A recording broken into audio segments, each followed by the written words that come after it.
Hi, everyone, and welcome to today's webinar on gender and sexual diversity. My name is Roshni Korean, the Education and Communications Coordinator at the Canadian Association of Social Workers, and I will be moderating today's session. I hope you all are having a wonderful summer season, and we are so happy you are able to join us today for this continued learning opportunity. Before we begin, I'd like to acknowledge that the CASW is situated on the unceded and unsurrendered territory of the Algonquin and Anishinaabe peoples. First Nations, Inuit, and Métis nations have been stewards of Turtle Island since time immemorial. We also remember those who were forced to come here, particularly those who were brought here because of the transatlantic slave trade and slavery. Canada was built on stolen land and labor from Black, Indigenous, and racialized peoples. We recognize our complicity in settler colonial violence, and we honor our commitments to truth and repairing relationships. CASW is committed to engaging in training and education on reconciliation and decolonization, establishing meaningful partnerships with Black and Indigenous colleagues and organizations, implementing the calls to action and justice, and seeking reparations for peoples of African descent.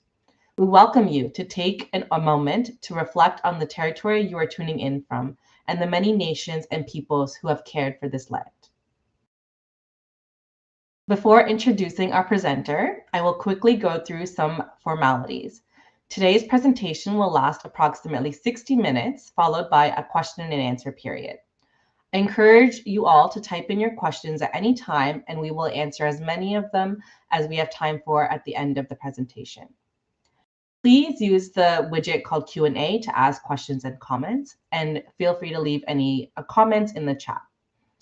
The recording of this webinar will be available after the event on the CASW website under the Continuing Education tab. Resources can be downloaded under the resource widget on the left side of your screen, and a certificate of attendance will be emailed to you at the end of the presentation. Please be sure to fill out the survey that will appear at the end of the session and can be accessed anytime from the left side menu buttons. That said, I now have the honor to introduce our presenter. Faye Johnstone is the Executive Director of Wisdom to Action, a 2S LGBTQIA+ owned and operated consulting firm, and President of the Society of Queer Momentum, a 2S LGBTQIA+ advocacy nonprofit. She is a leading voice on 2S LGBTQIA+ issues in Canada, a prominent advocate for queer and trans rights, a reoccurring voice in Canadian news on 2S LGBTQIA issues. Over the past 10 years, she has trained thousands of people and hundreds of workplaces on 2S LGBTQIA+ inclusion. She's also on a chocolate bar. How fun! This is the second webinar that Faye is presenting for CASW, so if you haven't already, please check out the on-demand recording of the first webinar addressing 2S LGBTQIA+ hate, the role of social workers, which can be found on our website. And without further ado, welcome Faye. Thanks so much, Roshni, and hello, everyone. It's an honor and a pleasure to see you again. If you saw me last week, I think it was last week. If you saw me recently, thank you for taking time to join us again for this session. I'm now hopefully pressing the right buttons so that you can see my slides, but I'm not actually sure if, there we go, I have done the thing. I pressed the right button. So you are here for an introduction to gender and sexual diversity. And I'm going to start a little bit by introducing myself, and then we'll get into the meat of it. So as Roshni said, my name is Faye Johnstone. I use she and they pronouns. Either one is good to go. You can mix it up to keep it fun. And I'm the Executive Director of Wisdom to Action, a queer and trans-owned and led consulting firm and social enterprise based in Chipuktuk, Mi'kma'ki, colonially known as Halifax, Nova Scotia. We have our proud roots actually out of the Dalhousie School of Social Work from 2011, but we reimagined ourselves in 2018 to shift from a national knowledge mobilization network that helped disseminate best practices and convene youth-serving organizations across the country to become a social enterprise or a consulting firm with a social enterprise commitment that works with a range of organizations and partners, especially folks in the nonprofit health and social service worlds, helping with community engagement, with nonprofit organizational development, so strat planning, and all of the good things that are connected to that, as well as project management, and of course, the topic of this session, which is queer and trans inclusion. I'm also the president of the Society of Queer Momentum and a board member with both YWCA Canada and Oxfam Canada. And I spend much of my time trying to build bridges across communities, causes, and movements when it comes to a fight for social justice and better health outcomes for all. I've been doing queer and trans education and inclusion work for about a decade, starting from humble roots, working for a national queer and trans nonprofit here in Ottawa, and largely focusing on schools. But over the past 7 years in particular, I have had the privilege of training health and social service providers all across this country on queer and trans inclusion and helping troubleshoot and problem solve many of these issues. Now, to zero in on our learning objectives for today, first and foremost, we're going to talk about gender and sexuality from a systems and structural lens. So we're going to think about not as much the individual experiences of one queer or trans person at the start, and more about the structures that shape the outcomes that our communities experience more broadly. There we go. Second, we'll explore those experiences, identities, and realities of queer and trans folks. We'll talk about some core concepts, help clarify some of the lingo and language that we use, because yes, we like to change it, and yes, that can make y'all's life a little bit complicated. And then we'll close with a look at practical skills to provide inclusive care to trans and to SLGI+ people in our everyday interactions and care with such communities. Now, before I get further, I do want to recognize that I am joining today from unceded, unsurrendered Algonquin Anishinaabe territory, colonially known as Ottawa. I approached this work as a white lady from a middle-class military family that came to Canada, I believe, about 200 years ago. Now, when we think about queer and trans communities, about homophobia and transphobia, there is this unsettling urge to segment queer and trans people off from other systems and structures of oppression. We often think about different forms of violence and discrimination in different corners. We think about misogyny over here, think about racism over here, think about homophobia there, and transphobia in another corner, if we think about it at all.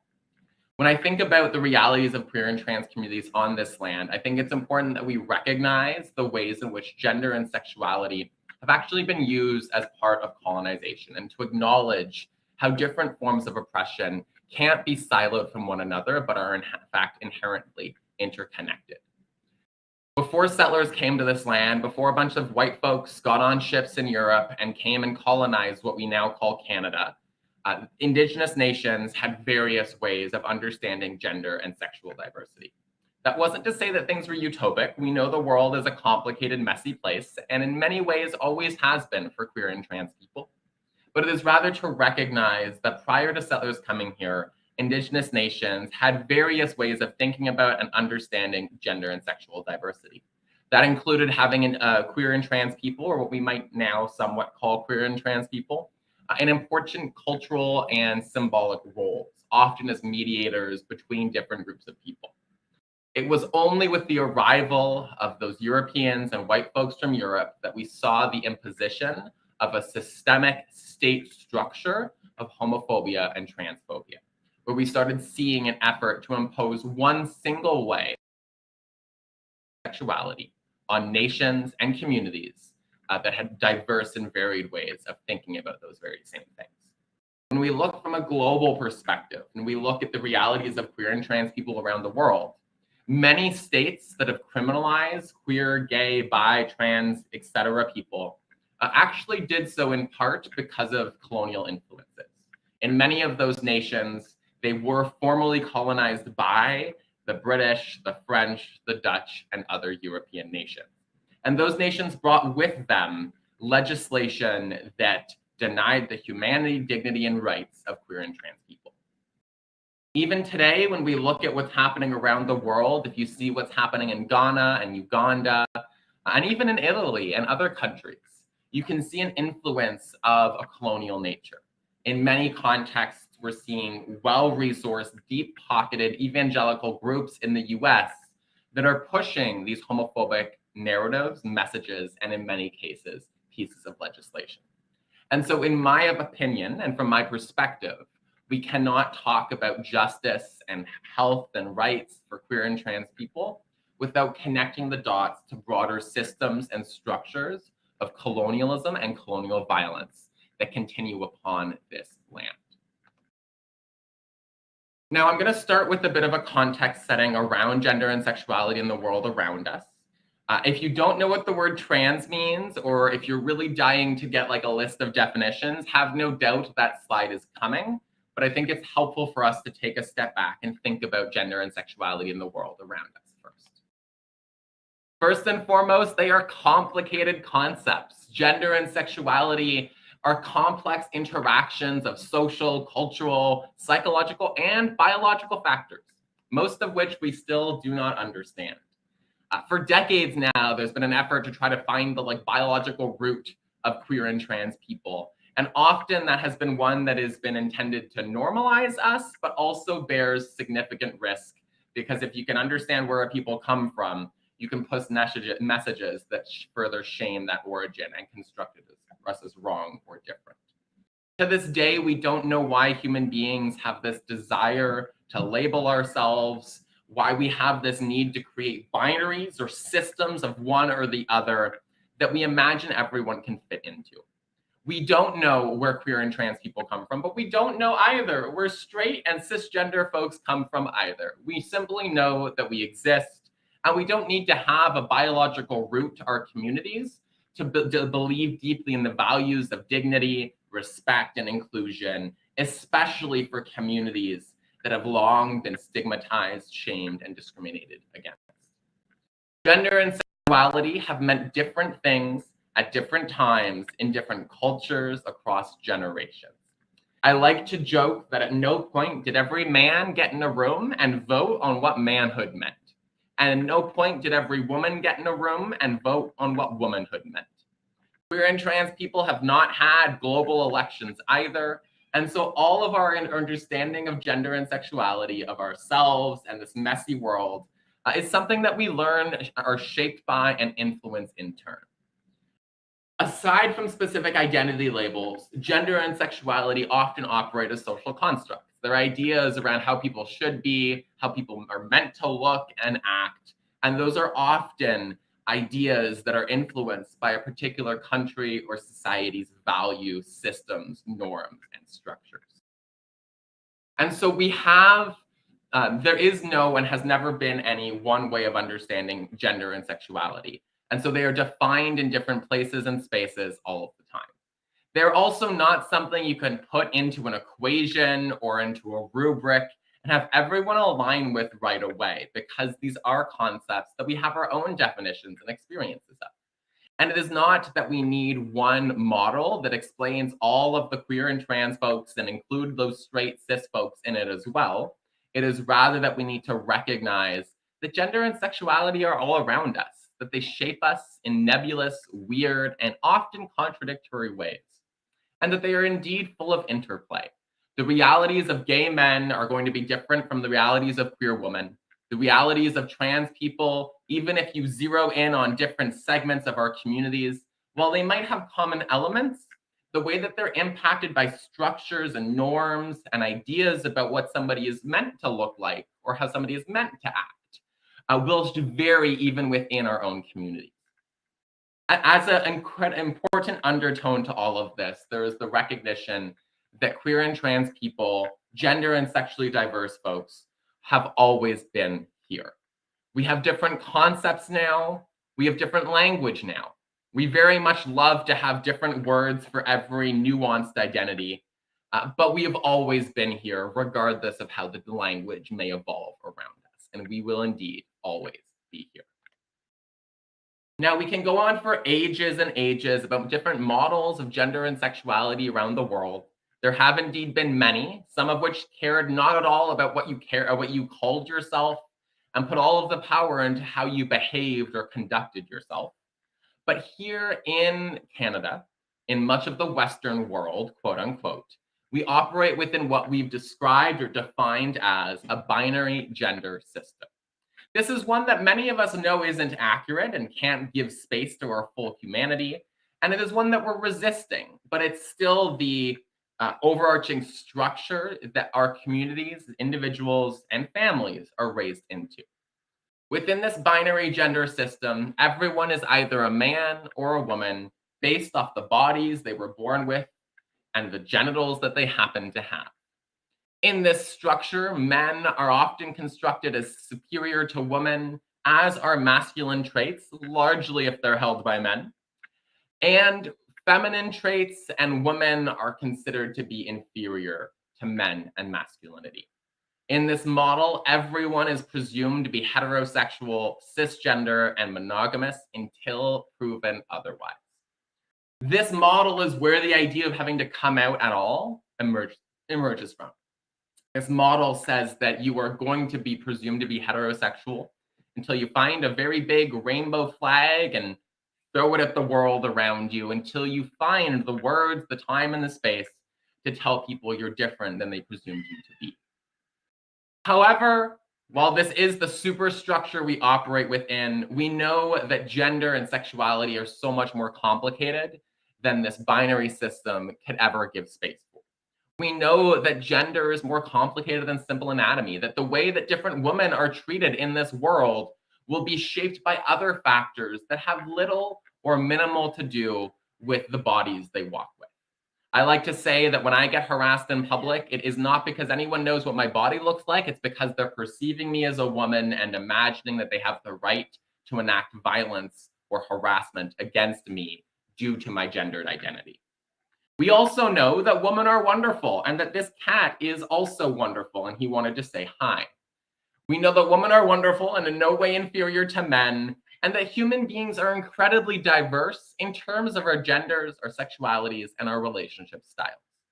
I like to joke as well that no two men or no two women have the exact same understanding of what it means to be heterosexual, of what it means to be in a relationship with somebody of the quote unquote opposite gender. All of these things show that the words that we use are an imperfect effort at best to communicate a sense of identity, a sense of self in relation to the world around us. And indeed, as I've said already, there has never been one understanding of gender and sexuality. There has just been a system and a structure that wanted us to believe there was only one. And so we often conceive of queer and trans people as new, but we have always had people in our communities. If you look at cultures around the world, there have been folks who did not fall into our society's ideas of what a man or a woman should look like, what kinds of relationships they should have, what kind of sex they should have. None of these things have ever been fully captured in our structural norms and ideas. And it is only again within the last 200 years or so that we saw the importation and imposition of a gender binary alongside colonial structures of white supremacy and ideas around how men and women should look. I am not going to invite a dialogue here because there's many more of you than there are of me, but I like to encourage people to reflect on the following 4 questions. How do you see gender and sexual norms in the world around you? How have ideas of what is normal or what is valued shaped around gender and sexuality shaped you, your family, your work, and who you believe you or understand yourself to be? How have gender and sexual norms influenced our healthcare and social service structures today and in our recent past? And how can we use our own experiences of gender and sexual norms to understand, even in a small way, the experiences of queer and trans people who often live in fairly blunt opposition to structural norms around gender and sexuality? Now I'd like to shift gears and speak a little bit about the contemporary context of queer and trans communities. In Canada, we have a duality in how we think about queer and trans people. On one end, Canada as a country and as a people loves to describe ourselves as one of the most inclusive and safe places in the world for queer and trans communities. And that is absolutely not inaccurate. We know that there are many countries that I would not be able to visit safely. We know that queer and trans people here experience quite a bit less discrimination, bias, and bigotry compared to many other countries around the world. However, at the same time, that very narrative can act as a smokescreen. It can help us ignore ongoing inequities and struggles that queer and trans people face. And that makes it all too easy for us to not put in the practices, the strategies, and the structural changes needed to deliver genuine equity and equality for queer and trans people. In this country, queer and trans people experience significant economic disadvantage for a variety of factors, one of which includes that there's more of us who are younger, and so our average earnings are indeed going to be lower, but also prevalence of employment discrimination, family rejection, delaying access to education and university. All of these things contribute to a world where queer and trans people, very simply, have less money than our straight friends tend to. In this world, 20 to 40% of homeless young folks identify as queer and trans. Many of those kids do not feel safe or supported in our housing and homelessness systems and structures. Imagine the impact of being kicked out of your home at 15 or 16 and unable to stay there due to homophobia and transphobia. Imagine the impact that has on both your sense of self and your ability to thrive in this world where housing is such a fundamental determinant of overall health. We live in a world where queer and trans communities experience higher rates of mental health issues, discrimination, and violence compared to our cisgender and heterosexual peers. 48% of trans people make under $30,000 a year, and 48% of us have avoided at least one public space due to fears of harassment and discrimination.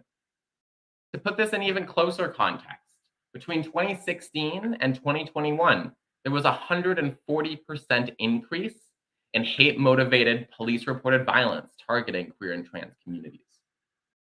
What that tells us is that we cannot rest on our laurels, that we have both long-standing inequities, but that those inequities are influenced by our social and political structures, norms, and rhetoric.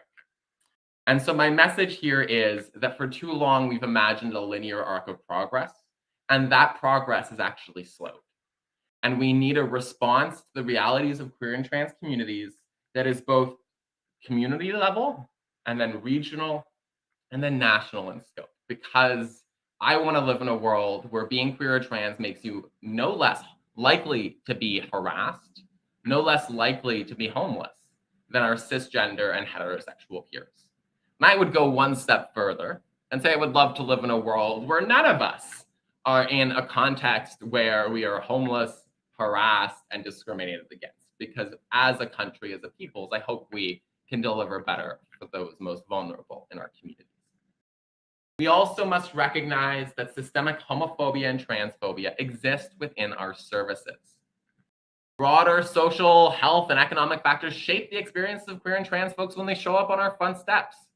Many of our organizations were founded, I imagine, by straight folks and cis folks, without there being queer and trans people in the room. Many of our organizations were likely founded at a time when discussion of gender and sexuality was even more stigmatized than it is today. What that means, coupled with the fact that we're still raised by our social and political and environmental norms to enact stigma and to feel stigma around gender and sexuality. It creates a context where harm, unfortunately, can all too easily happen towards queer and trans people when they walk in the front doors of services that are meant to support them and help them be well. There is both a history here. If we look back 20 years, somebody like me walking into a mental health clinic or an emergency room or trying to get housing would have likely had a quite negative, if not horrendous, experience accessing health and social services. Our sectors come from a history where queer and trans people were pathologized, were perceived as deviants, as freaks, and as something to fix, not someone to help. That legacy still walks with us when queer and trans people walk in those front doors. That isn't to say that everyone is expecting things to go badly, but too many in our queer and trans communities both have their own experiences of discrimination, shame, and stigma in health and social services, and an understanding of the systemic histories of our queer and trans communities. That creates a perfect and unfortunate storm for service providers like yourselves, who might be sitting there trying to do all that you can to advance queer and trans inclusion in your work. It means, unfortunately, that some of us will walk in with a bit of a chip on our shoulders because we don't know that we're safe. And we need to be shown that we're going to be welcome in spaces that we have all too often not been invited into. You imagine the experiences of queer and trans people when accessing healthcare. You can imagine discrimination, shame, and stigma. Assumptions about our bodies, our sexualities, our behaviors, and our lives. You've got that history of harm in the superstructure around us, and then models that have made us the problem and perceived our identities to be something, again, that has to be fixed. We need to understand the history of where our sectors and our services came from in order to understand, unpack, and address the ongoing inequities and experiences of harm that queer and trans people face, especially when interacting with health and social services. I'm now going to shift gears to explore core concepts when it comes to gender and sexual identity, because I often imagine that we get so lost in all the words that we struggle to put the ideas into practice. These models are a means to an end. They're not meant to be comprehensive or to factor in every single layer or level of gender and sexual identity. They are rather a means to an end for us to facilitate greater understanding rather than put ourselves back in boxes that have never bound us. The first of these concepts is hopefully the simplest: sexual orientation, who we are attracted to, be it romantically or sexually, who we want to have relationships with, who we want to marry, who we want to have sex with, all of that world of being gay, bi, straight, queer, or many, many other terms. Sexual orientation is one that we understand better now as a society than we did 10, 15, or 20 years ago. But it is still an area where we see significant structural inequities, shame, and stigma. Gender identity is the second one, and it's the one that I have a love-hate relationship with because it is often understood as everyone having like a little symbol scribbled on their ribs by some deity that told them what gender they were meant to be. And that by some coincidence of birth for those trans folks, we had the wrong marker and it didn't match up with the bits we were born with. That's not how I understand my gender identity. I understand my identity as a trans woman as being the identity that's kept me alive. I remember what I was like before I came out. I remember the shame and stigma and self-loathing that I often walked with. And I remember when I first came out, despite the world being messy to me, finally feeling like I was at home in my own identity and in my own body. I don't think each of us wake up every day and roll out of our bed thinking that as a man, I'm going to get out of bed and make coffee, or as a woman, I'm going to do up my shoes. I don't think we all walk around with an inherent, like, gendered sense of self within ourselves. I think it's a lot more messy than that. I often describe gender identity as a sweater. When all of us are born, we're given a pink or a blue sweater. That sweater is always extra, extra, extra, extra small, and it never fits any of us. As we age, many of us have to stretch those sweaters. We have to maybe spill some coffee on them. We have to loosen them with every fiber of our being because those sweaters are both an identity and an experience of that identity in a world that is full of shame and stigma around many aspects of gender writ large. For all of us, we have to grow and stretch and make those sweaters fit. For many of us, they're really itchy and we have to stretch them quite a bit for them to be cozy for us, but we can find a place where those sweaters now feel like home. For trans and queer people, and trans folks in particular, I would say, we are not radically different from everybody else. Those sweaters just hurt us a little bit more than they may have others. We may have stretched them and stretched them to try to make them fit for us, but something never quite worked. And then maybe we looked across and we saw those folks in the nice pink sweaters, or we saw those folks in the nice blue sweaters, and we saw that our sweater had a tag on it, that we could exchange it for a sweater of a different color. And maybe we then did.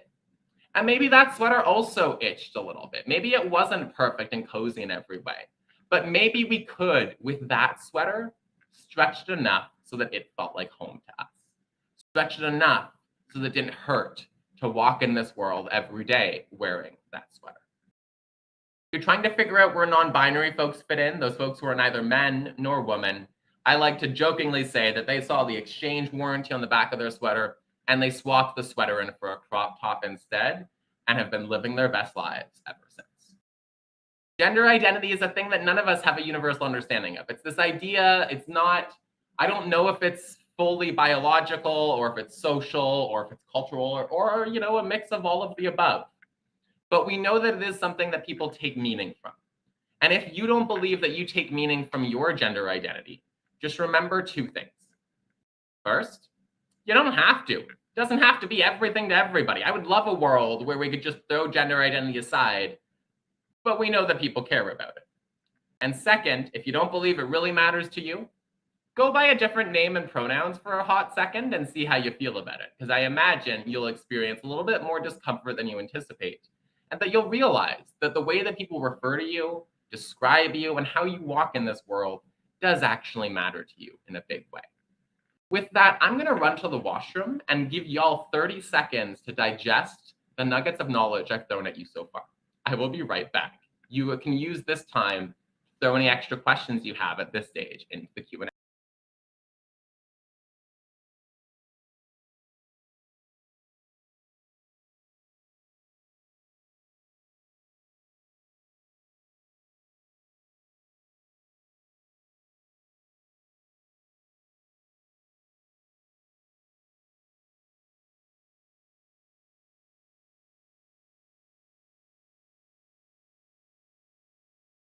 Hi, everyone.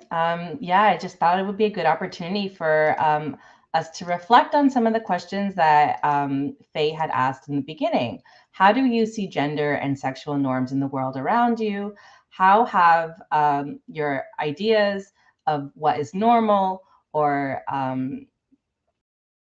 what was valued around gender and sexuality shaped you and yours? How have gender and sexual norms influenced health and healthcare today in our recent past?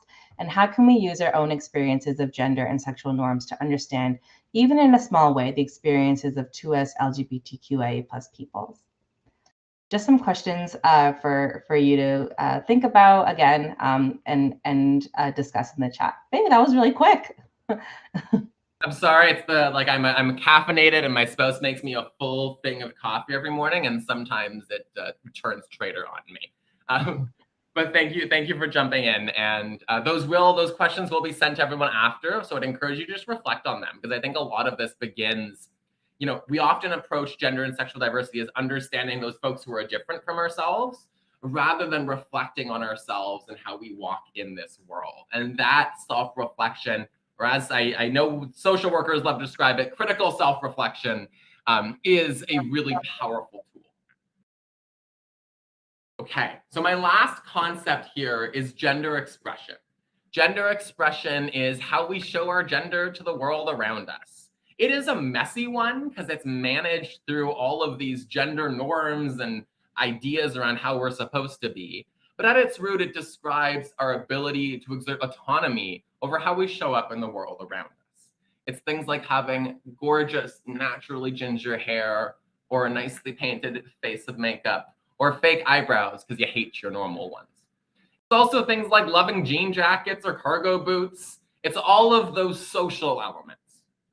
Now, the main thing to recognize across these three concepts is that they're not fundamentally interwoven with each other. What I mean by that is that you can be a gay guy who is super masculine and you're no less a gay guy. You can also be a straight guy who's super feminine and loves that nail polish, and you're no less of a man or a straight guy because of it. I emphasize this because a lot of the time we expect queer and trans people to conform to social stereotypes around gender and sexual diversity. That means expecting that gay men are always going to be super effeminate, or that queer women are always going to be super butch.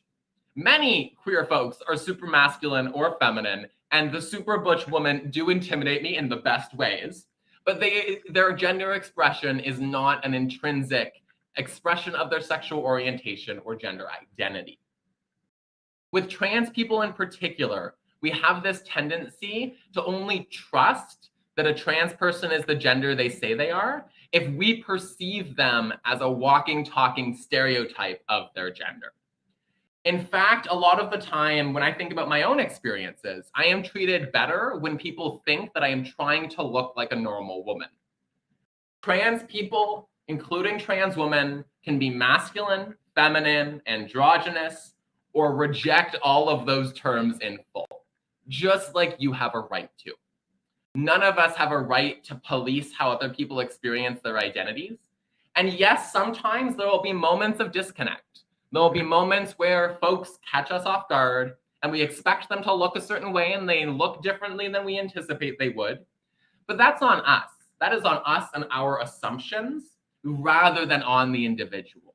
And so there are trans women, so people who were assigned male at birth, i.e., had penises, who are women, who are still masculine and might be a little butch some of the time.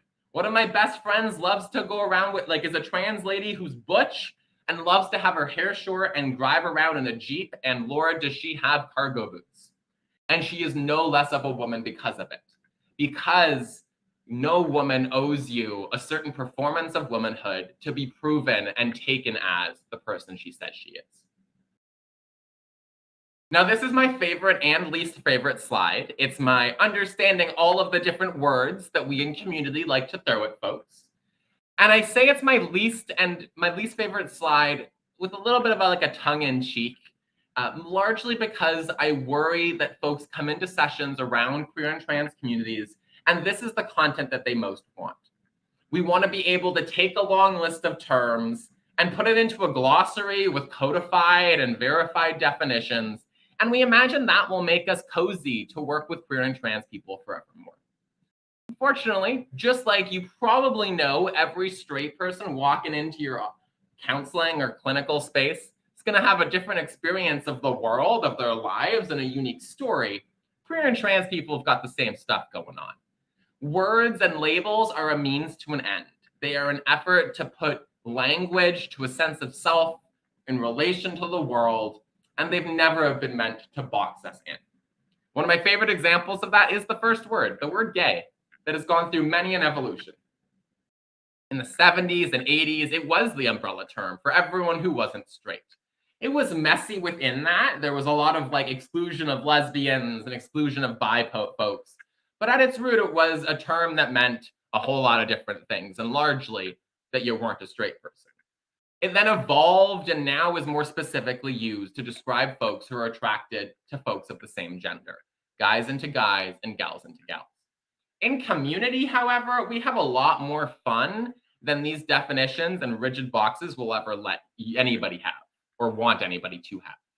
What I mean by that is that as a bisexual trans lady who's married to a gay, trans-masculine, non-binary person, I call myself gay all of the time.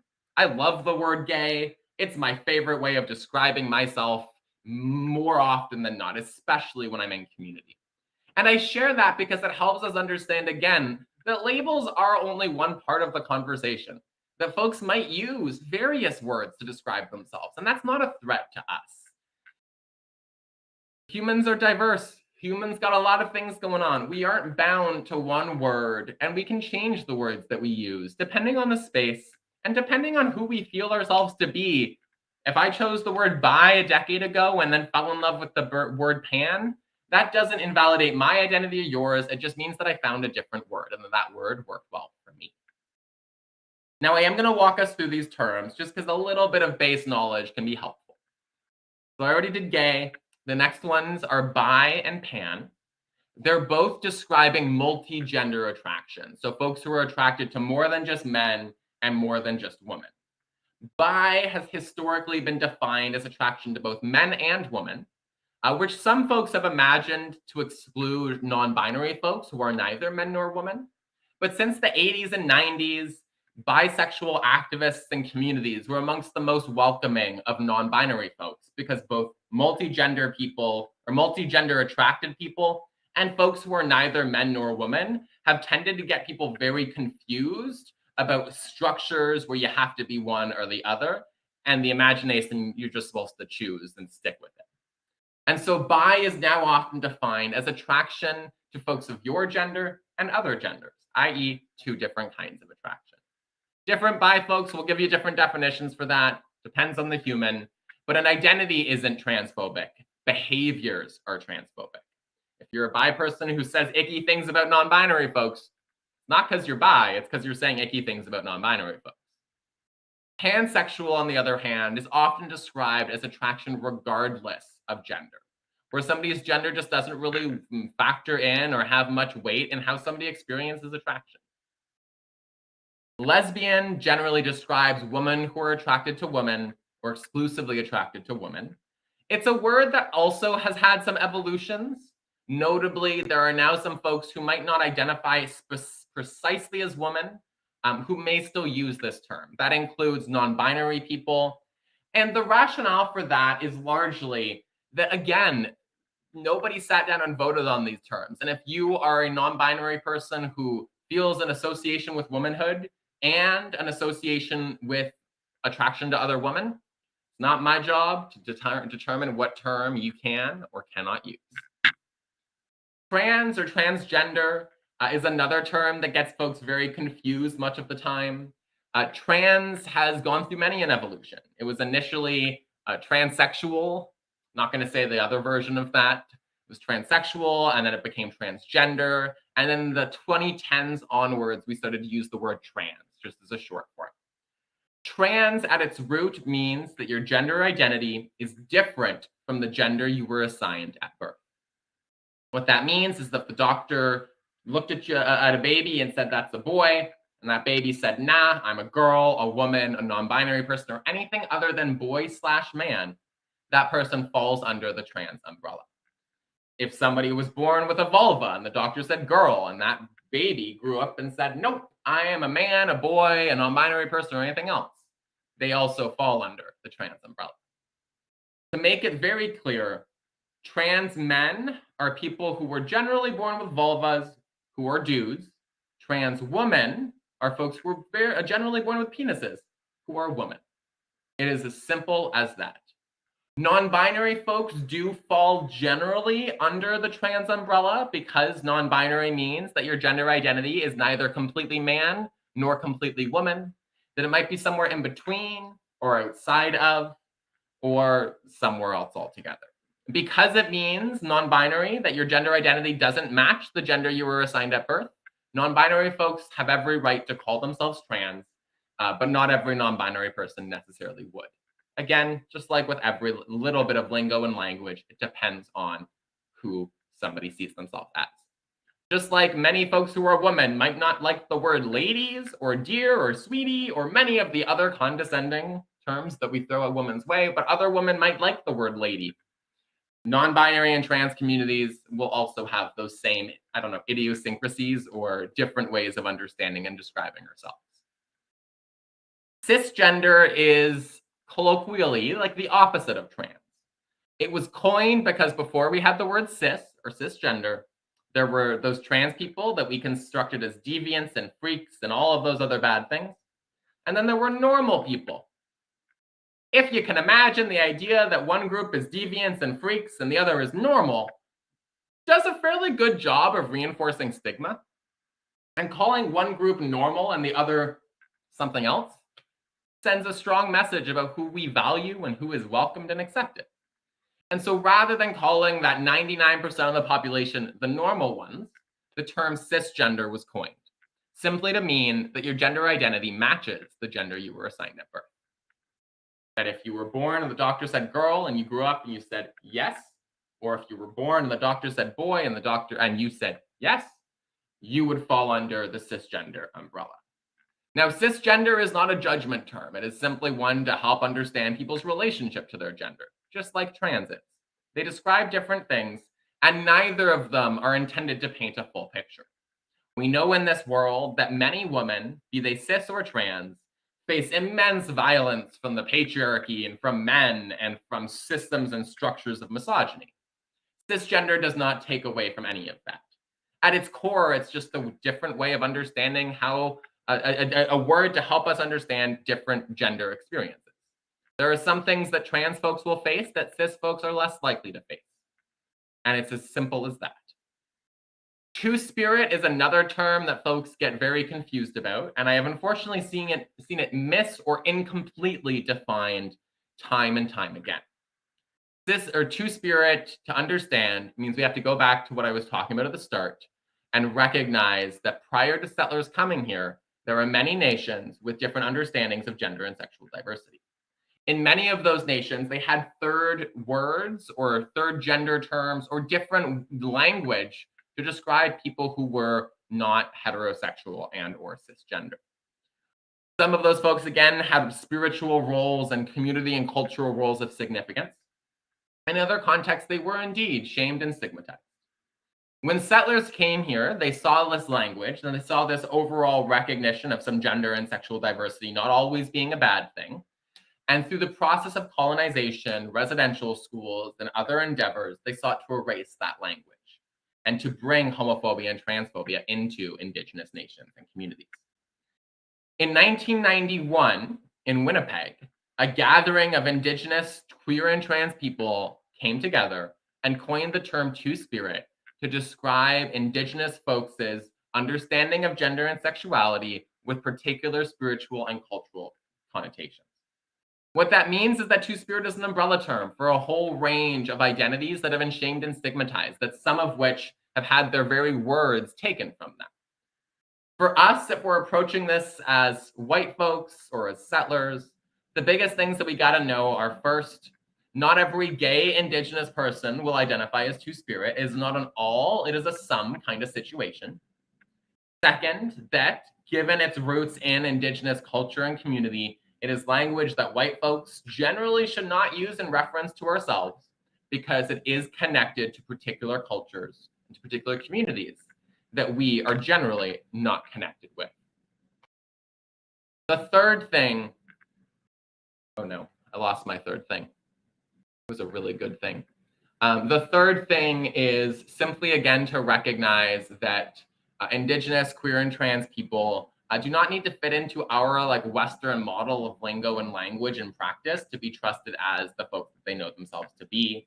Again, it is not our job to police people's gender and sexualities, but to nod along and say, cool, what do you need from me?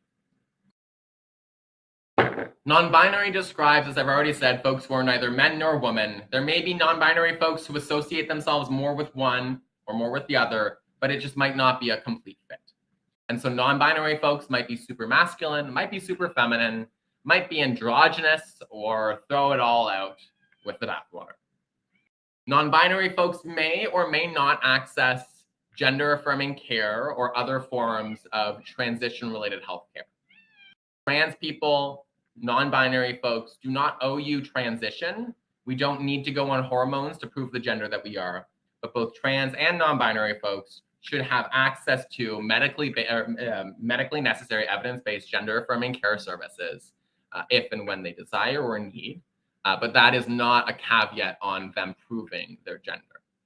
Y'all don't have to prove your genders to me, because that would be weird and awkward and the logistics of it complicated. My folks don't have to prove our genders to y'all, because that would be weird, messy, and very complicated. Queer is the next word, and queer is a term that is indeed a reclaimed slur. It was long used against 2S LGBTQI plus communities in all kinds of unpleasant ways, and rife with shame and stigma. It was, however, reclaimed by many and is now often used as an umbrella term for our communities.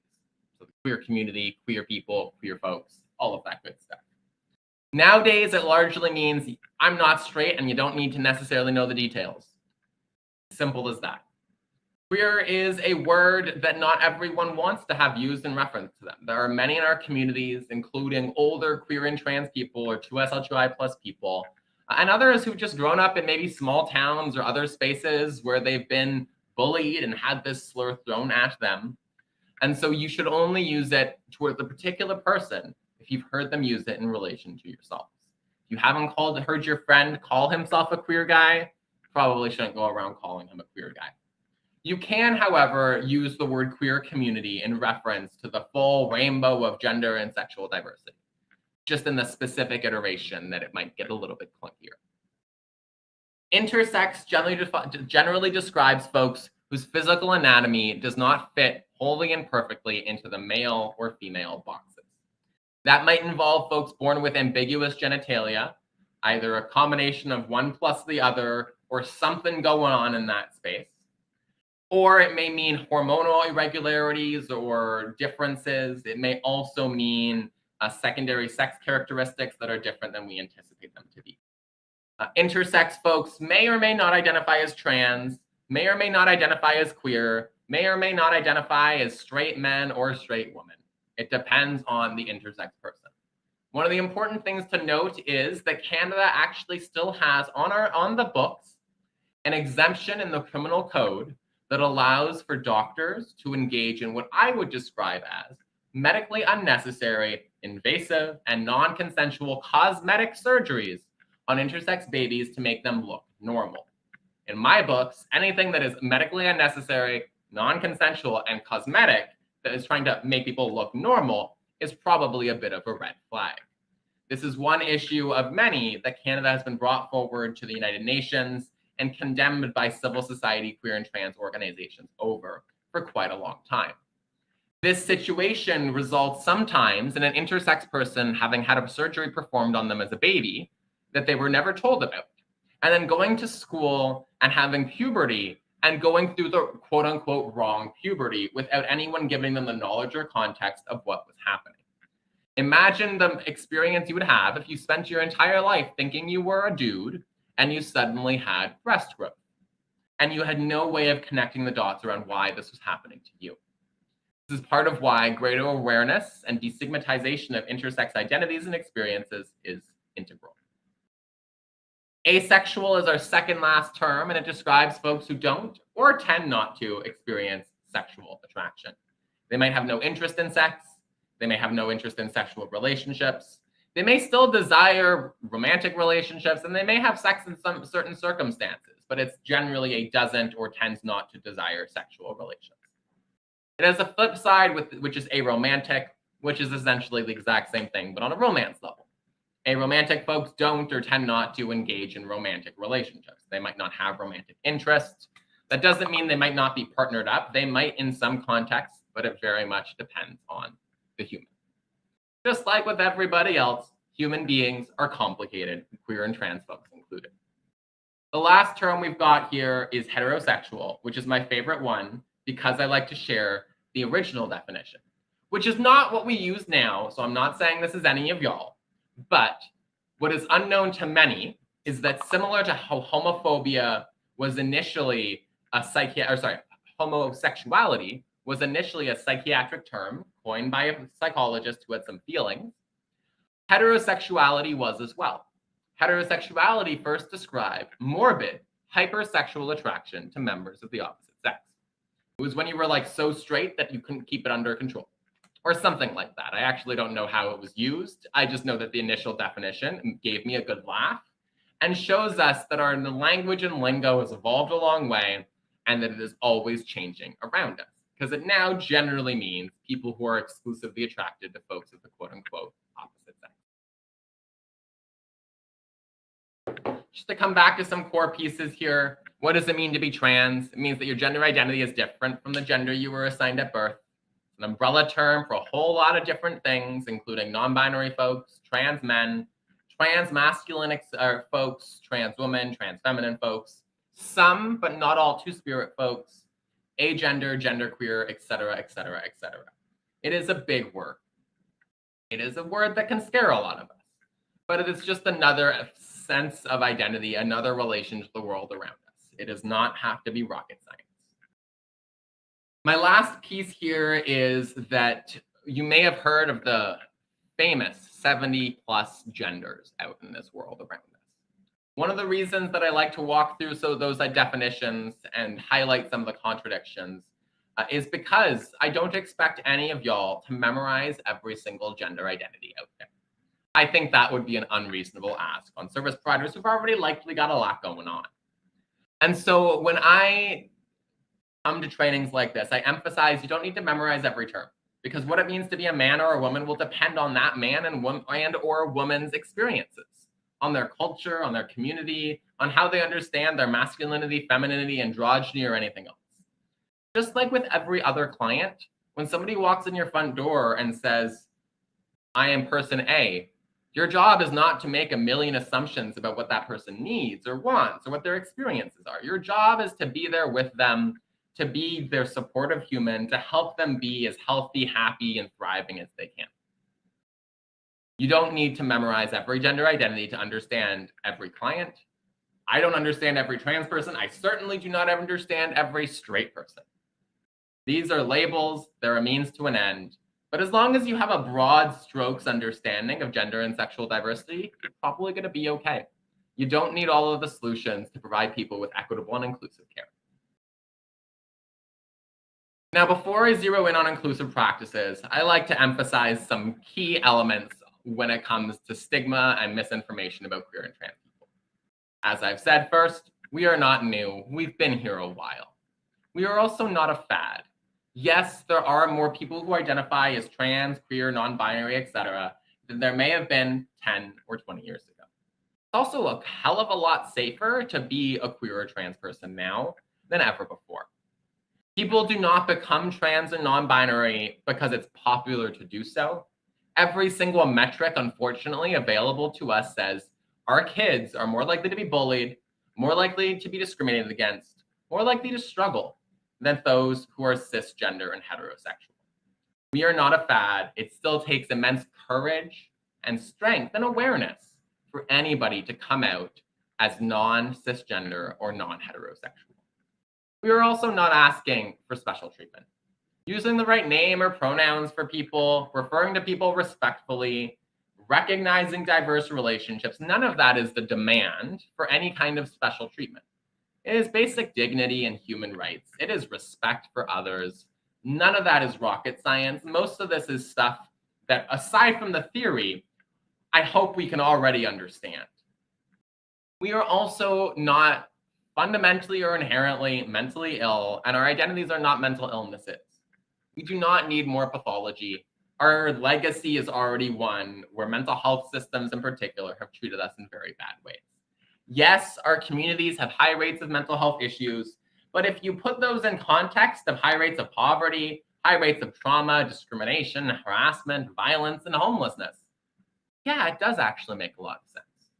If you also put it in context that I don't know a week that has gone by in my life without some element of transphobia in a not necessarily small way rearing its head in my world, you might understand that queer and trans people walk with some additional burdens that are not unique to our communities. Many communities walk with additional burdens, but that also have an impact. It is exhausting to be misgendered every day.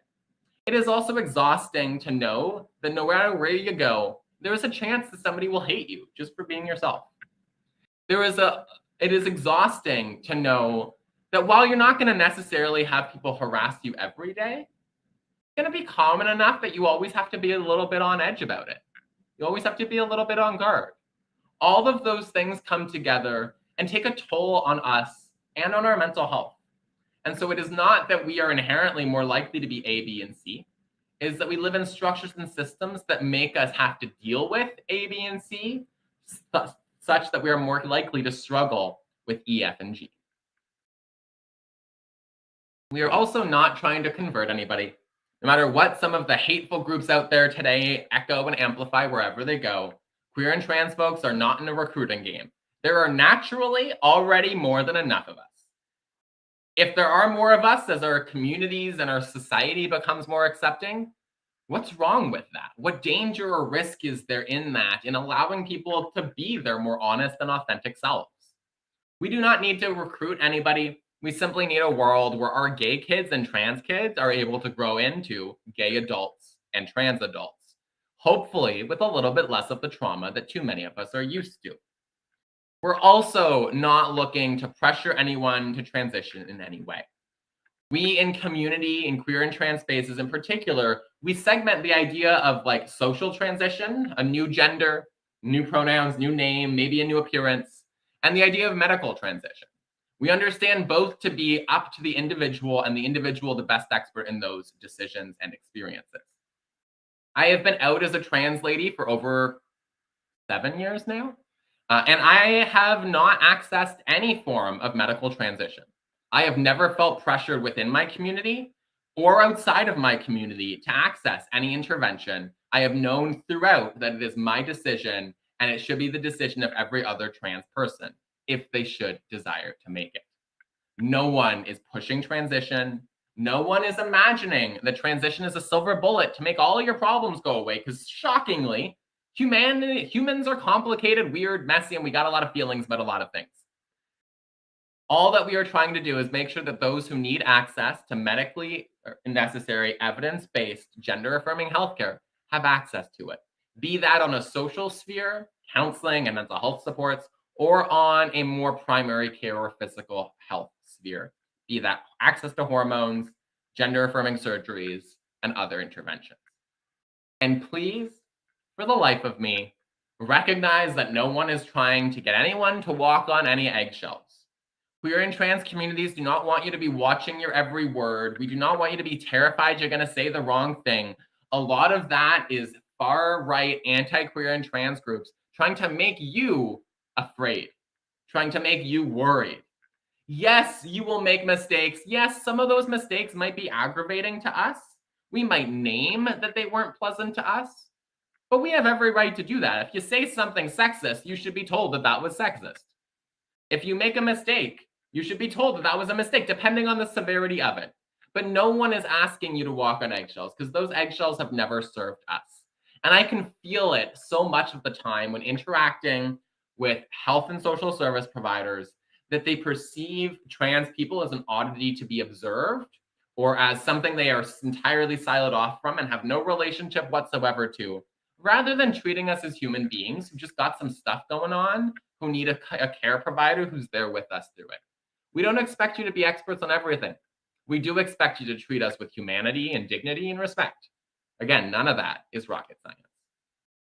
Now, if you reach this point and you were really hoping that I would zero in on like, what can you do differently? We are now at that stage in this presentation. The first thing is to recognize that one workshop does not a silver bullet make, that our communities are diverse, and this is something we all got to keep working on. At the start, we talked about critical self-reflection, recognizing how gender and sexual norms have shaped us, and taking it a step further to recognize how they shape the world around us. That is a lifelong process because we are always being influenced by and navigating our way through messy structures and systems. You do not need to memorize every word, and no single language guide is going to be that silver bullet for you. But if you lean into the recognition of human dignity, you unpack your own assumptions and avoid imposing your ideas on others, you bring your human rights lens to the kind of work that you're going to do, you're going to be okay. You don't need to be an expert. You just need some good tools and principles to put into practice. And that's what the next few slides are all about. That first piece, the assumptions. We make them every day. We feel like, we're all raised in a world that teaches us that person A should look like B if their gender is C. We have ideas around what men should look like and women should look like. We have assumptions and norms that we're socialized into. But it's important to note that they are socialized, not inherent. They are learned behaviors, not instincts. When you see a baby swallowed in blue when you think boy, like I often still do, just catch yourself for a moment and recognize that, like, what does the color blue have to do with somebody's gender? And why do I need to know what genitals or gender that baby has or happens to be? Why does it matter? Because it really shouldn't. That isn't to say that you can't gender your own babies. I'm not going to get to that. That's my next slide. But it is just to recognize that 100 years ago, pink was the boy color and blue was the girl color. And so it feels like an instinct to see blue and think boy. But we've been taught that. It's as simple as that. It's something that we have learned, not something we have to keep learning, let alone teaching. When you make an assumption, and again, all of us do, simply catch yourself and name it to yourself. That helps your brain recognize that it was doing something that it maybe shouldn't have been doing, and it helps rewire us to not make that same mistake next time. You can also spend some time trying to learn about queer and trans communities and all of our diversity. I recommend reading some gay books, watching some queer TV. If you're looking for a suggestion, my favorite one ever to recommend is Pose FX, which looks at largely racialized Black and brown, trans, and queer people living in poverty, embracing drag culture and ballroom culture in the 1970s. It gives an immense window into, not a perfect way, but one of the best ways or depictions of our communities that I've ever seen. You can lead with humility, recognizing that we're not going to be experts and that many of us walk with assumptions and stigma, and recognizing that in others too. I often say that I will call bigots on Twitter homophobes, but I rarely call other human beings any of those things, because a lot of us never had the chance to have conversations around gender and sexual diversity. And more opportunity to talk about who we are, to talk about folks' experiences, to understand the norms that we've all been harmed by. That is more valuable than saying that person's a bigot. And so in our role, especially if you're a social worker, it is important that we also help others unpack and understand gender and sexuality without imagining that we can like talk down to folks who are different than we are. And without imagining that every awkward misstep or assumption, etc., is intentionally homophobic or transphobic, but to spend the time unpacking and working with people through these ideas. One of the biggest things that we can do is adopt gender neutral language. We often use unnecessarily gendered language each and every single day. We start our meetings by saying, hello, ladies and gentlemen. We talk about other people and overemphasize the like, is a boy or a girl, or firemen, police or policemen, all of those terms that are quite gendered in nature. And my baseline is this is going to be a better world if we can all obsess about gender a little bit less. And we will have a world that is less gender stigma, shame, and stereotypes if we stop gendering every single thing for absolutely no good reason. And so I recommend using gender neutral language like honored guests, like friends, like siblings, partners, as much as we can, because it simply takes gender out of it. None of that is to say that you cannot call your wife, your husband, your boyfriend, your daughter. You have every right to refer to folks in a gendered way. Just make sure you're accurate when you do it. And so if you're going to go up in front of a big room and say, ladies and gentlemen, either throw in a ladies, gentlemen, and non-binary folks, or just say honored guests instead. And if you really want to say ladies and gentlemen, I would just ask one thing. Before you do, bring me a signed affidavit from every single person in that meeting ascertaining that they are indeed either a man or a woman. Otherwise, just go with the easier honored guests option, because also a lot of folks don't like being called ladies. And it's just easier to find a different way of doing it because it makes life simpler at the end of the day. Gender neutral language is more specific, or is more like precise. It's more accurate than saying ladies and gentlemen every single time. If we adopt gender neutral language in our workplaces, it makes us prepared for when a non-binary person comes in using they, them pronouns, and makes us less likely to make a mistake in those moments. It also means when we hire a gay guy, comes in on the Monday, and we're all going out for drinks with our partners that evening, we're less likely to say, hey, Bob, would you like to bring your wife for drinks after? And that gay guy doesn't have to sit there thinking, I got a husband. I don't want to have to correct this person. I'm not sure if I'm cozy saying that right now. And maybe Bob doesn't come out at work for another week, 2 weeks, if at all. We still live in a world, a lot of straight folks are shocked to hear this. We still live in a world where many queer folks are not comfortable coming out at work. Especially bisexual folks, data shows, are very unlikely to be out in the workplace. We keep people in the closet by using language that doesn't let them show up or feel safe showing up as their full selves. We can also start using accurate names and pronouns. You cannot, unfortunately, know someone's pronouns just by looking at them, just like you can't know their name just by looking at them. We should always do our best to use gender neutral language before actually use it. And that doesn't mean you have to go up to everyone and say, hello, are you a he or a she? That would be awkward. One of the best ways to do it is very simply to invite people to share that information with you if they're cozy doing so. That doesn't always have to be like you're explicitly asking. A lot of the time, it's the more subtle ways. It's disclosing your own pronouns. Hi, my name is Faye, and I use she and they. It's having your pronouns on your email signature, on your name tag. It's having a poster up in your office that says, tell me your pronouns.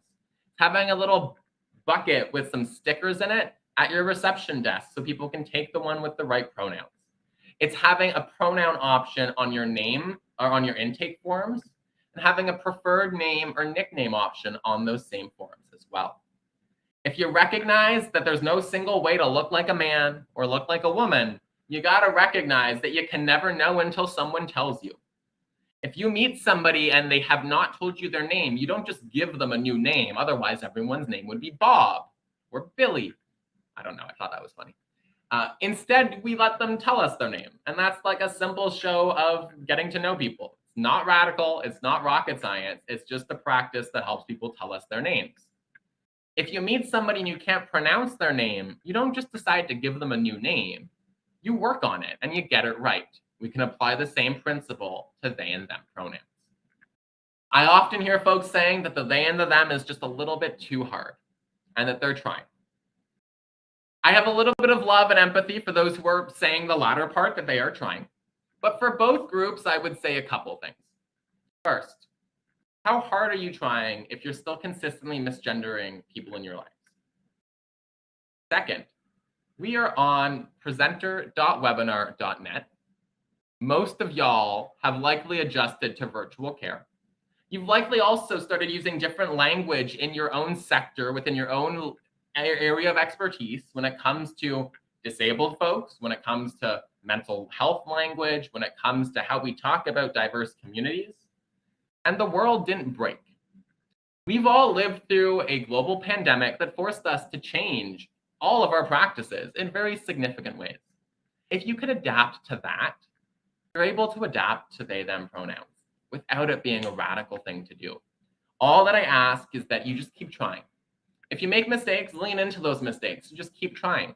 If you really struggle, do what they did in The Simpsons and just write the word they a bunch of times on a chalk paper or chalkboard somewhere or in your notebook and wait for it to sink in. A lot of the time, folks say it's hard because they haven't actually tried. And I don't think it's a lot to ask for you to gender people respectfully. The lowest hanging fruit. I want to a world where queer and trans people are horribly more likely to experience violence and harassment and homelessness. I really want us to get over the 101 of using the right pronouns to refer to trans and gender diverse people. Not rocket science, it's basic respect. You can recognize the privacy and confidentiality of queer and trans people if you happen to know our legal names, because we might not have changed it yet and we might have to write it on your intake form. Treat that information as confidential and do not share it with anyone else unless it's medically or legally mandated to be. We deserve privacy around that, and it's a really uncomfortable thing to have that kind of information get around. Our medical histories are also confidential unless you are in a context where you need to take a detailed medical history. In those contexts, you should have clear rationale for why you need that information. Similarly, if you're asking for people's legal names, make sure you actually need to and be clear about the why. Because a lot of the time we ask these things without actually needing the information. And that's not always a good time. It's not always fair for us. And again, if you're not going to ask every single client who has no hair about their cancer treatments, you do not get to ask every single trans lady if she's had the surgery. Because that's just not a good time for me, for you, or anybody else. I don't need to know what your genitals look like. You don't need to know what my genitals look like. We can all be a happy little profession together without things getting messy. You can also look at your physical environment, from having gender-neutral washrooms to rainbow flags and stickers to inclusive site language. Have a few pamphlets in your office that are very obviously gay, and it actually helps us breathe a little bit better because shockingly, many medical offices are still very stale. Not always the most inviting, but that's a bigger question, a bigger problem. But we also don't see ourselves in those spaces. We have to look for cues that show us that we're welcome. And every way that you can help cue that to us, the more likely we are to feel like we can be honest with you, to tell you about our lives, to tell you about our relationships and all of the other things that you might need to know about us. And keep working together as a workplace and as an office to bring this work forward. Often I worry that I pop in for a fun, hopefully engaging session that has made you laugh at least twice. And I worry that folks aren't going to keep chatting about it after. Gender and sexuality are an important part of social work. I don't have a RSW. I am not a registered social worker, but I have a BSW and an MSW from Carleton. I also had the pleasure of going to a sexualities and social work conference in Montreal a few years ago. And one of the biggest things that we talked about was how social work is scared of sex and sexuality and gender. These are topics that we have our own anxieties around ourselves. And so I would encourage you to unpack that, but to bring these conversations forward within your workplaces, within your clinical practice. Gender and sexual norms screw all of us over, and we have to give clients space to talk about it, But to do that, we need to be comfortable talking about it. I used to sell vibrators and sexual health products for a living. I have a lot of comfort. And guess what? We often had folks who probably would have benefited from a therapist or a clinician or a social worker who was able to talk about sexuality with them. Because otherwise, we, as the sex positive feminists owned by a registered social worker, Ottawa-based sex shop, had to manage a lot of those conversations and deal with clients whose shame and stigma was significant, and where they would have done so much better if they'd had access to folks who they could talk about these things with safely without stigma first. But if hearing the word dildo gets you rattled, that is something you likely have to work on, because people's sex and sexuality is indeed an important part of their overall human development and lives writ large. As I come to a close, I like to emphasize we're always going to make mistakes. Those mistakes don't make you a bad person, but we got to lean into them and we got to learn from them. We don't want you to make it all about yourself when you make a mistake. If you misgender a trans person, you don't need to spend 10 minutes telling us how bad you feel. Because if you rolled over somebody's toe, you wouldn't make them say, oh, it's not your fault before you called 911. It doesn't have to be a big deal. Just say, oops, I meant they, oops, I meant she, and keep on going.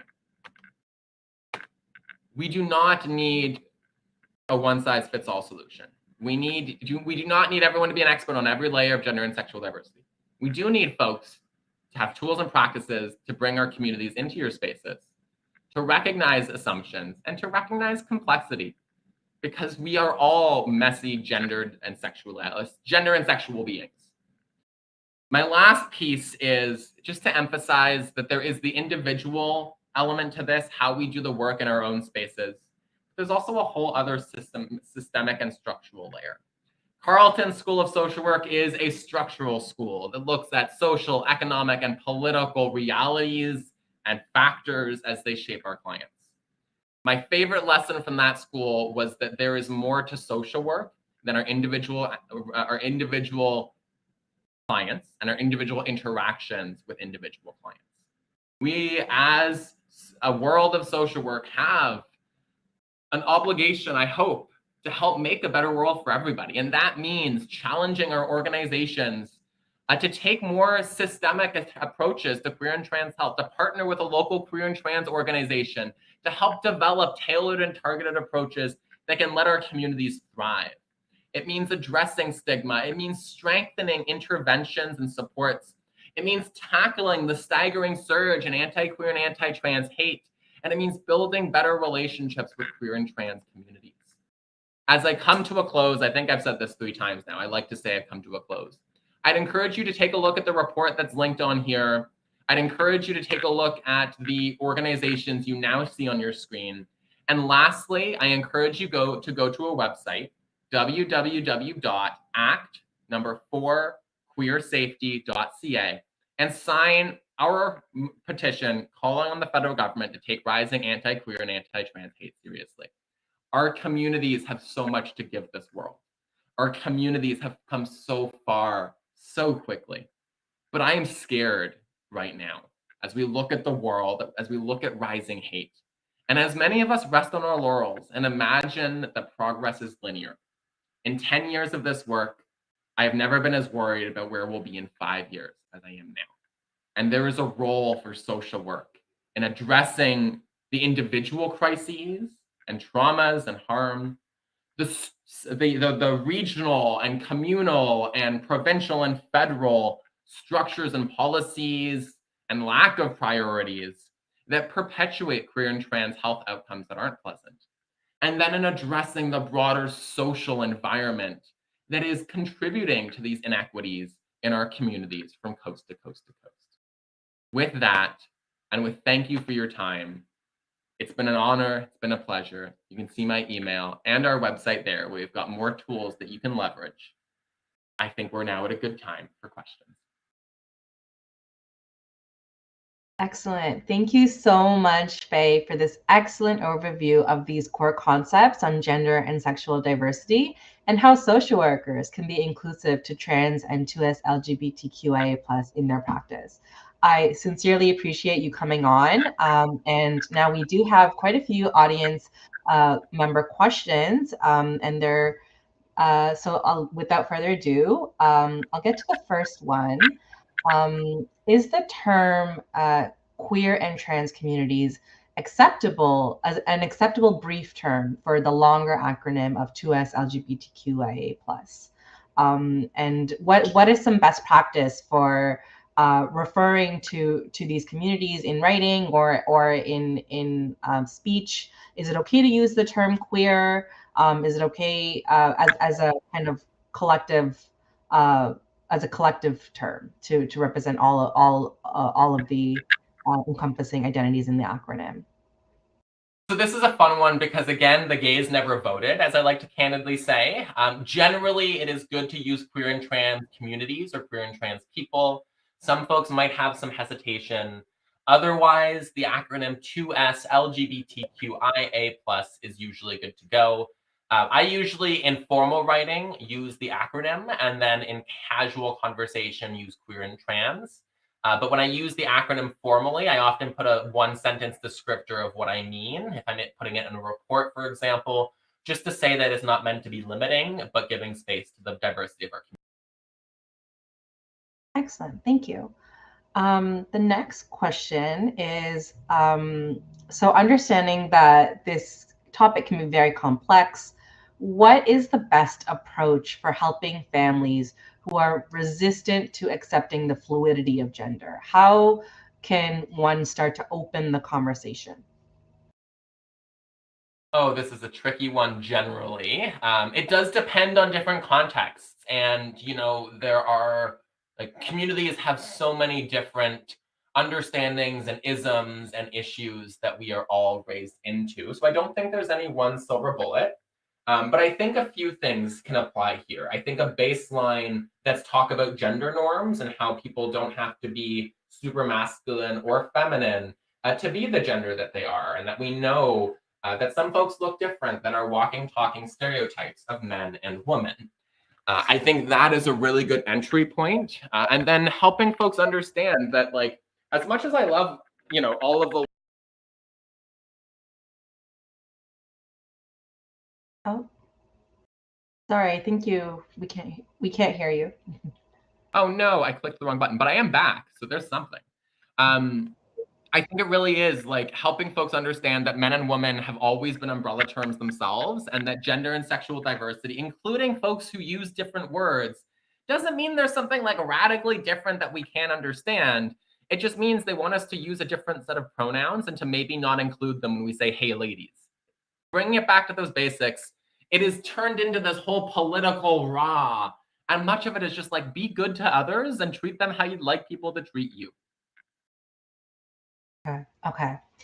The next question is, so in the world of trauma-informed care, this social worker has heard fears that queer identities could be responses to trauma experiences. Is that something that you've heard before, encountered before? Is that a myth? Is that factual? Like, how do we go about navigating that?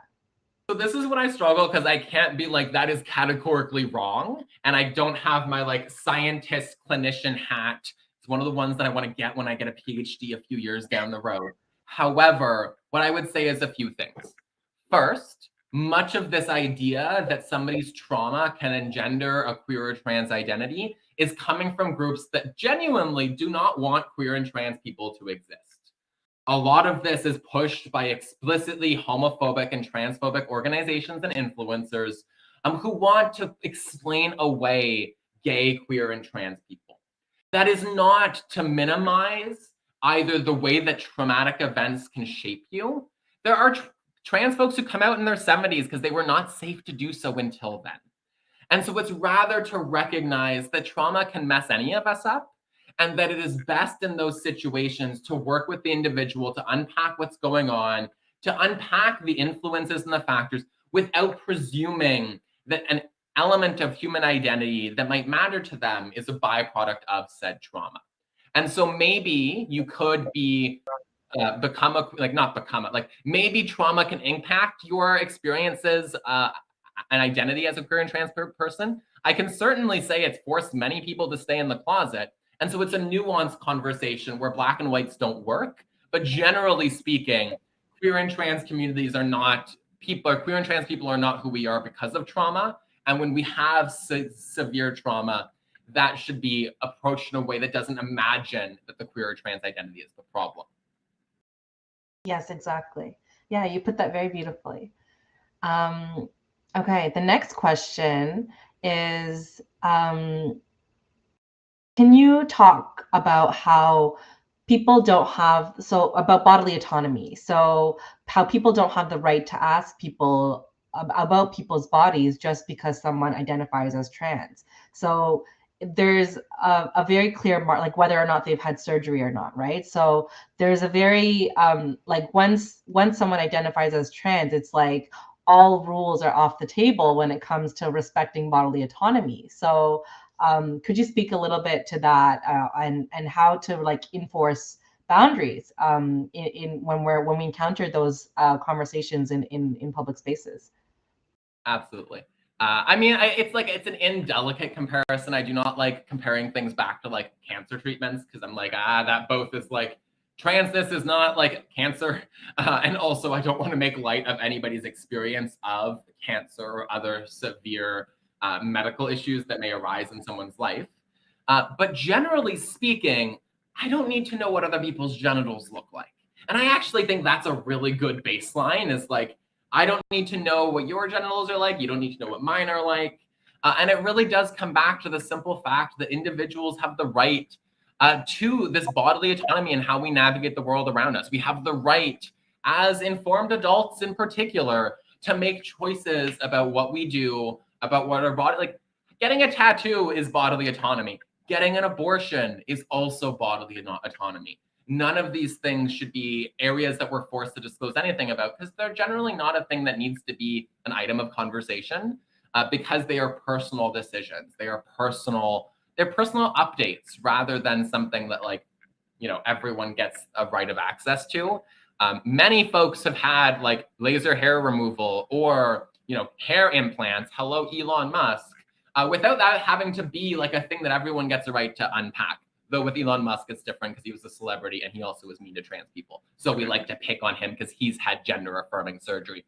Because having the hair makes him feel like a happier and healthier dude, and more power to him for that. Cool. So next question is related to pronoun usage in teaching spaces. So this social worker has heard that it can be offensive to ask for pronouns in teaching settings for folks who are questioning their gender or sexuality. Would it be suitable to frame it as if you'd like to share your pronouns? Or like, what do you think are best practices for facilitators, right? For people who are working in groups in group settings, what's the best practice for engage, like for asking for pronouns in group settings or on one-on-one either too? Yeah. My favorite thing with everything is like it's nuanced and depends on the situation. That said, I remember being back when I used they and them pronouns and had more crop tops, fishnets, and blue hair than I do today. I remember a gender studies class where the professor asked everyone to go around and share their pronouns. And the moment that I shared mine, everyone's eyes just darted to me and they were like, oh, that's a trans person. And that was like not a pleasant moment. That was not a pleasant experience. And so these days, what I recommend is a nimble approach. I think if you're doing roundtable discussions or if you're running a meeting, you have every right to say, hi, folks, my name is Faye Johnstone. I use she and they pronouns. And I encourage us to go around and share our titles, where we're joining from, and to include our pronouns if we're comfortable doing so. That gives people an out. It doesn't make it obligated. The problem there is, and sorry to cisgender folks, y'all will almost always forget to include your frickin' pronouns. And what that means is that it falls out of the norm in those go-arounds. So I never say that you should jump on someone who doesn't share their pronouns, but I do consider it to be an act of cisgender allyship to be sharing those proactively, because if someone else does it, it makes my life a little bit easier. When it comes to individual interactions, I think if you're one-on-one with somebody, you can ask, hey, what are your pronouns? Or I just want to make sure I'm referring to you respectfully. Easy peasy. A lot of the time, you also don't need to know. I don't need to know anyone's, Roshni, I've never asked you your pronouns, right? Like, you don't usually need to know, and it's not a big deal. And so I would just emphasize, like, do it if you feel like you need to, and you'll be cozy otherwise. Great. Yeah, that was very clear. That was something I used to struggle with too, of not really knowing that proper etiquette of how to, especially in group settings, right? How to ask. So that was very. And like, I think part of it is also being ready when somebody like react, like a lot, like without again being mean to the cisgender and the straight folks. Like, folks will have their feelings sometimes. I've heard of some very like dudely dudes being annoyed when they're asked their pronouns. And in those moments, just come back to, this is just one thing that we do to help make sure that everyone feels welcome, that we're being respectful to all the folks who show up in this space. And it's as simple as that. So now we are out of time. So thank you so much, Faye, for this incredible webinar. I know I learned so much today, and we've received many messages of thanks from our audience members. Yeah, so we're just so grateful that you've joined us here for the second time here at CASW. Again, for our audience, the recording will be uploaded to the CASW website, or you can use the link that will come in your email. Feel free to send us your questions, suggestions for improvement, or feedback with us using the survey. Another big thank you to Faye Johnstone and our audience for your questions and your attention. See you next time. Have a great day.